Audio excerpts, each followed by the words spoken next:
ওই কাজ তুমি কেমনটা পারছো কোনটা পারছো, এটা হলো ইফেক্টিভ লিডারশিপ ডেফিনেশন। কিন্তু আমরা আগে জানতাম যে ভালো রেজাল্ট করলেই ওটা হলো আমি সেরা মানুষ। নো, পারসেপশন চেঞ্জ হয়েছে, পার্সপেক্টিভ চেঞ্জ হয়েছে। এখন তুমি কতটুকু জানো তার মূল্যায়ন করতে হবে। এই জন্য 3-4টা বিষয়ের প্রতি আমাদের খুব ভালো একটা অবস্থা থাকবে। নাম্বার 1 ওয়ার্ক, কাজ। Number 2 language. আমি যদি বাইরে যেতে চাই তাহলে আমার ল্যাঙ্গুয়েজটা প্রমাণ প্রয়োজন। আমি কাউকে কথা বলতে পারলাম না, ভাষাই বলতাম না, আমি কি করে বলবো যে আমার একটা জব দরকার? ওই ব্যাপারে এক্সপার্ট হতে হবে। তারপর হতে হবে বর্তমান বিশ্বটা হলো ওয়ান ওয়ার্ল্ড কনসেপ্টে আমরা বিশ্বাসী। তুমি সার্চ দাও আমেরিকায় কোন পলিটিক্যাল আছে, আমেরিকায় কোন ইউনিভার্সিটি আছে তুমি দেখতে পাচ্ছ, ওরা কিভাবে ক্লাস করছে ইউটিউবে তুমি দেখতে পাচ্ছ। সেই পদ্ধতি এখানে হচ্ছে। সুতরাং আমরা আইটি প্রতি জোর দিব। তিনটা জিনিসের প্রতি আমাদের সবচেয়ে বেশি ইনফ্লুয়েন্স থাকবে।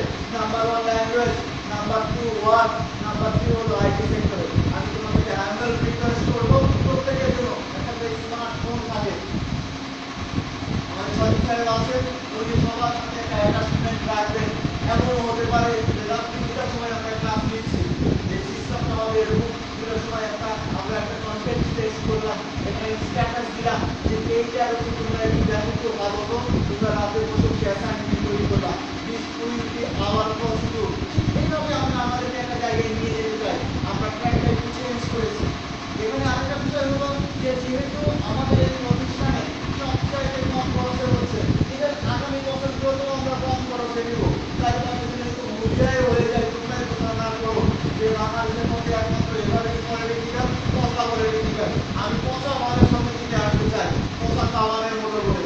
বুঝতে পেরেছ যে পচা ভাবে ঢুকতে চাই সবার কাছে। হ্যাঁ, সবচেয়ে কম খরচে করা ঠিক মতো ক্লাস হয় না, but wait level class activity হয়। But we are very much concerned about us that they want to make ourselves versatile one. তারা আমাদের তৈরি করতে চাই ইন্টারন্যাশনাল করবার জন্য।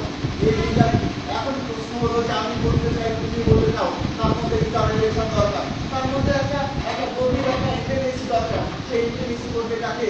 সেই ইন্টেলিজেন্স দায়িত্ব নিতে হবে আমাদেরকে নিজেদেরকে। আমি উদ্যোগ নিলাম, তোমাদের যদি কোঅপারেশন না পাই, তোমাদের যদি নক না পাই, তাহলে এই কাজটা আমরা কন্টিনিউ করতে পারবো না।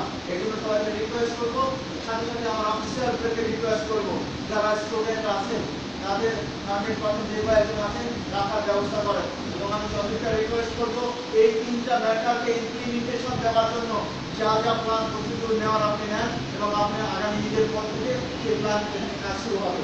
এখন থেকে সারা জীবনের জন্য আমার ছেলেমেয়েরা আগামী 1 বছর পর থেকে যেন ইংলিশে কথাবার্তা বলতে পারে, এটা কিন্তু একটা স্পেশাল সাবজেক্ট এখন অ্যাটাচমেন্ট দেয়, যেগুলো ইমপ্লিমেন্টেশন এখানে চলে আসে। কারণ আমাদেরই একমাত্র জায়গা, যে জায়গায় আমাদের অ্যাডভাইজার স্যার আছেন, উনি সারা বাংলাদেশের 2-4-5 জন ইংলিশে পিএইচডি করার লোক তোমরা খুঁজে পাবা না। অনেক পিএইচডি ডক্টর করার লোক আছে। ভেরি ফরচুনেট দ্যাট ওরা স্যার আমাদের এরকম লোকজন আছেন, পিএইচডি স্যার আছেন এখানে। তোমরা আরেকটা মজার ব্যাপার হলো স্যার সম্পর্কে হয়তো জানো না, আমাদের সম্পর্কে হয়তো জানো না। প্রত্যেকটা জায়গায় কি লাগে জানো? কিছু জিনিস ধারে কাটতে হয়, কিছুটা ধারে কাটতে হয়। এই ধরনের প্লেসের নাম শুনে এই শহরে তুমি লিডারসে মানে ঘোরাফেরা করতে পারো, তোমাকে কেউ আটকাবে না। তুমি জায়গায় আটকালে যদি বলতে পারো যে I am the student of advocate Arman sir, then you will release from this article, তুমি সেই জায়গায় যে রিলিজ পাবা। This is true, very much true. তার মানে কি দাঁড়াচ্ছে? তোমরা যে অনুভূতি নিয়ে এখানে এসেছো, সেই অনুভূতি তোমাদেরকে অ্যাচিভও করতে হবে, সাথে সাথে একটা জায়গায় সেখানে নিজেকে নেওয়াতে হবে।